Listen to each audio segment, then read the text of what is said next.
I stood outside the mahogany doors of Parker Industries' main conference room, listening to raised voices from within. The quarterly board meeting was about to start, and for the first time in the company's 30-year history, a Parker was being denied entry. "She's my daughter." Mom's voice carried through the door. "She has every right, Dash. She's not on the board." My father's voice cut through, sharp and final. "This meeting is family only, Margaret. Blood family." I smiled grimly, clutching my laptop closer. Inside were documents that would shake Parker Industries to its core, proof of mismanagement, evidence of declining market share, and most importantly, proxy votes I'd spent 6 months quietly collecting. "Miss Parker." My assistant's voice came through my earpiece. "The shareholders are ready for the virtual connection." "Perfect timing," I murmured, turning away from the doors. I didn't need to be in that room. Not anymore. 5 years ago, I'd walked away from my guaranteed position at Parker Industries after Dad made it clear that being his daughter wasn't enough. I needed to be his son to have any real power. My brother Thomas, younger by 2 years and significantly less qualified, was given my promised position as Chief Strategy Officer. Blood family, Dad had said then too. The Parker name needs a male heir. So I left. Started my own consulting firm. Specialized in turning around failing industrial companies. Companies just like Parker Industries was becoming under my father's outdated leadership and my brother's incompetent strategies. And I waited. Watched as their stock price dropped 40% in 3 years. Noticed when major clients started jumping ship. Counted as institutional investors began questioning the family's control. Then I started buying shares. Quietly through various entities. Talking to frustrated shareholders. Building alliances with board members who weren't part of the Parker clan. "Elizabeth." I turned to see my mother standing in the doorway, looking torn between loyalty to her husband and concern for her daughter. "You should go back inside, Mom," I said softly. "The meeting's about to start. Your father, he's just traditional. Give him time." I checked my phone. 3 minutes until the shareholder vote. Time's up. Inside the boardroom, Dad was calling the meeting to order. I could picture them all. Dad at the head of the table, Thomas to his right, various uncles and male cousins filling the seats that should have gone to more qualified executives. "Streaming link is live," my assistant confirmed. I nodded, opening my laptop. On screen, hundreds of shareholders were logging into the virtual voting system, a modern innovation Dad had fought against but was legally required to provide. "First order of business," Dad's voice came through the feed. "Quarterly earnings." "Point of order," a voice interrupted Jensen from the Institutional Investor Group. "Right on schedule. Before we proceed, there's a motion from the shareholders for an immediate leadership vote." Chaos erupted in the boardroom. I could hear Thomas stammering, "They can't do that." "Actually," Jensen continued smoothly, "according to company bylaws, shareholders holding more than 40% of voting rights can call for a leadership vote at any time." 40%? Dad scoffed. "No one holds that much except family." "The voting consortium holds 43%, Jensen replied. "Led by Summit Ventures.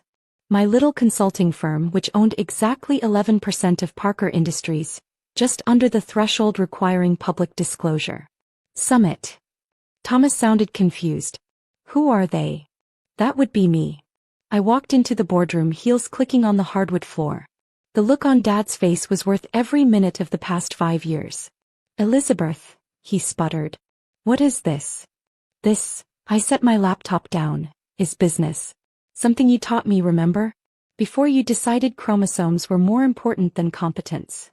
The voting platform appeared on the large screen behind me, shareholders' names scrolling as they logged in. "You can't do this," Thomas protested. "We're family." "Family only," I echoed Dad's words back to him. "Isn't that right?"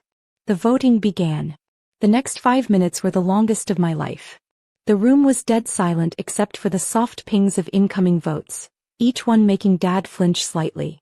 Thomas was frantically texting, probably trying to rally family shareholders who'd already pledged their votes to me months ago. "Impossible," he muttered, staring at his phone. "Cousin Michael's shares. Uncle James's pension fund. All voted for change," I finished. Turns out blood isn't thicker than a 40% drop in share value. The institutional investors' representative, Jensen, cleared his throat. The family's managing style has become problematic. Ms. Parker presented a compelling turnaround strategy.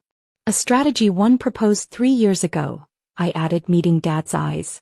Right before you gave my position to Thomas. Mom's hands were shaking as she clutched her coffee cup. The family members in the room, all men of course, were shifting uncomfortably in their expensive chairs. The voting period will close in 1 minute, the system announced. Dad stood up, his face red. This is ridiculous. The Parker name dash is exactly why we're losing market share, I cut in. While you were busy protecting the family legacy, our competitors modernized.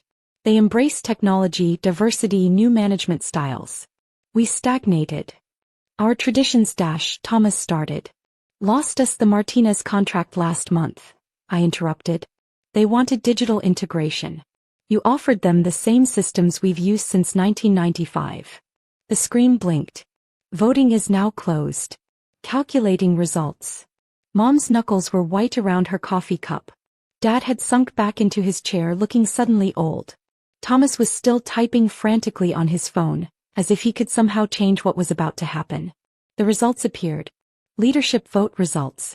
New CEO, Elizabeth Parker 56%. Current management, 44%. Motion passes.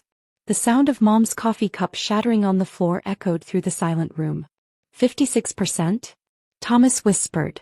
But how? I opened my laptop, displaying a chart of Parker Industries' performance over the past 5 years.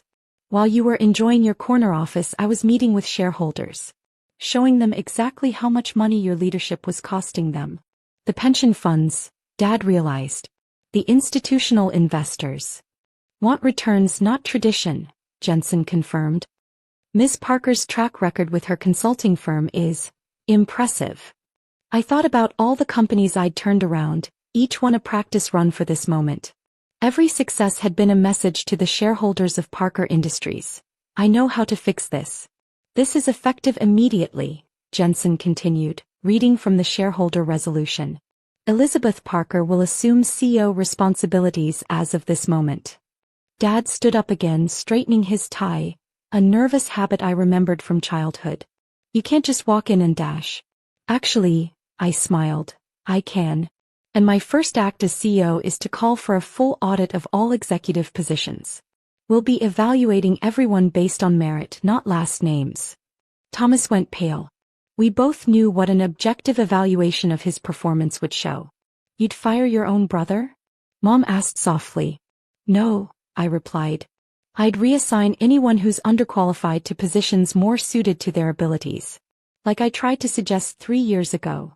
The boardroom doors opened and my team walked in, analysts, tech experts, and management consultants I'd worked with for years. Each carried laptops and tablets, tools of modern business that this room had never seen. Shall we begin? I asked, taking my father's seat at the head of the table. The next month was a whirlwind of change at Parker Industries. The mahogany-lined offices were replaced with modern workspaces. Digital systems replaced paper files. Merit-based promotions shocked a workforce used to waiting for family members to retire. Thomas was reassigned to regional sales, a position better suited to his networking skills than corporate strategy. He wasn't speaking to me, but the sales numbers in his division were up 15% in just 3 weeks. Turned out he was actually good at something. It just wasn't what Dad had forced him to be. I sat in my new office, glass-walled and paperless, a statement about the transparency and modernization I was bringing to the company. The stock had jumped 30% since the leadership change, and the Martinez contract was back on the table, impressed by our new digital initiatives. Elizabeth. Mom stood at my door looking uncertain. It was the first time she'd visited since the takeover. Come in, I said, closing my laptop. How's Dad? She sat down, smoothing her skirt nervously.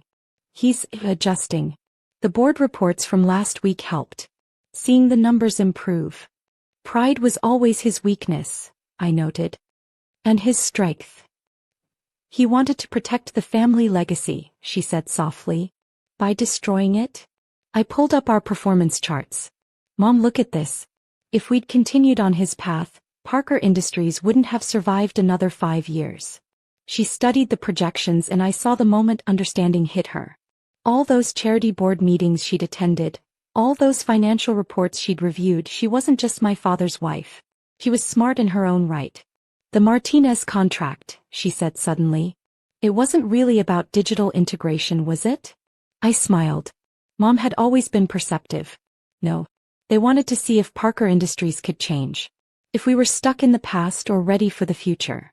And now they're seeing a company led by merit instead of heredity. One that values innovation over tradition. My phone buzzed, a message from Thomas. Sales meeting tomorrow. New digital pitch ready for your review. He's trying, Mom noted, seeing my small smile. Because now he's doing what he's good at, not what Dad wanted him to be. A knock at the door interrupted us. Jensen entered with a group of institutional investors. Ms. Parker, the quarterly projections are ready. And the Martinez team is here for the final negotiations. Mom stood up, but I gestured for her to stay. Watch, I said.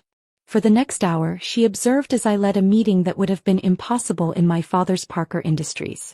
Digital presentations, real-time market analysis, diverse perspectives from team members chosen for their expertise rather than their last names. When it was over and Martinez had signed a contract worth triple their original offer, Mom was quiet. This is what you tried to show him, isn't it? 3 years ago. I nodded. The world was changing. We needed to change with it. He's in his study, she said. Every day watching the stock price rise. Reading about our new contracts. Seeing the company grow in ways he never imagined. And yesterday, she smiled slightly, he took down the family tree from the wall. Put up the new company organization chart instead. I felt something tight in my chest loosen slightly. Progress. He'd like to meet, she added. Not as former CEO. Just as your father. I thought about the little girl who used to sit in his office, learning about business while her brother played outside. The daughter who'd seen the future of the company so clearly, even when tradition blinded everyone else. Next week, I said. After the digital transformation announcement. Tell him to bring the old quarterly reports and an open mind. Mom stood, straightening her shoulders in a way that reminded me of myself. You know what he said yesterday? The Parker name means something different now. Something better. As she left, I looked out over the transformed office space. Where once there had been closed doors and hierarchy, now there was collaboration and innovation. The Parker name didn't just belong to the family anymore. It belonged to every employee who was helping build its future. My phone buzzed again, a message from Dad. The Martinez numbers. Well done. Maybe lunch next week. I smiled, typing back. Yes. Dad. Bring your laptop. Time to learn some new tricks. Sometimes the best way to honor a legacy is to reinvent it. And sometimes, just sometimes, being banned from a board meeting is the beginning of building something better than anyone imagined.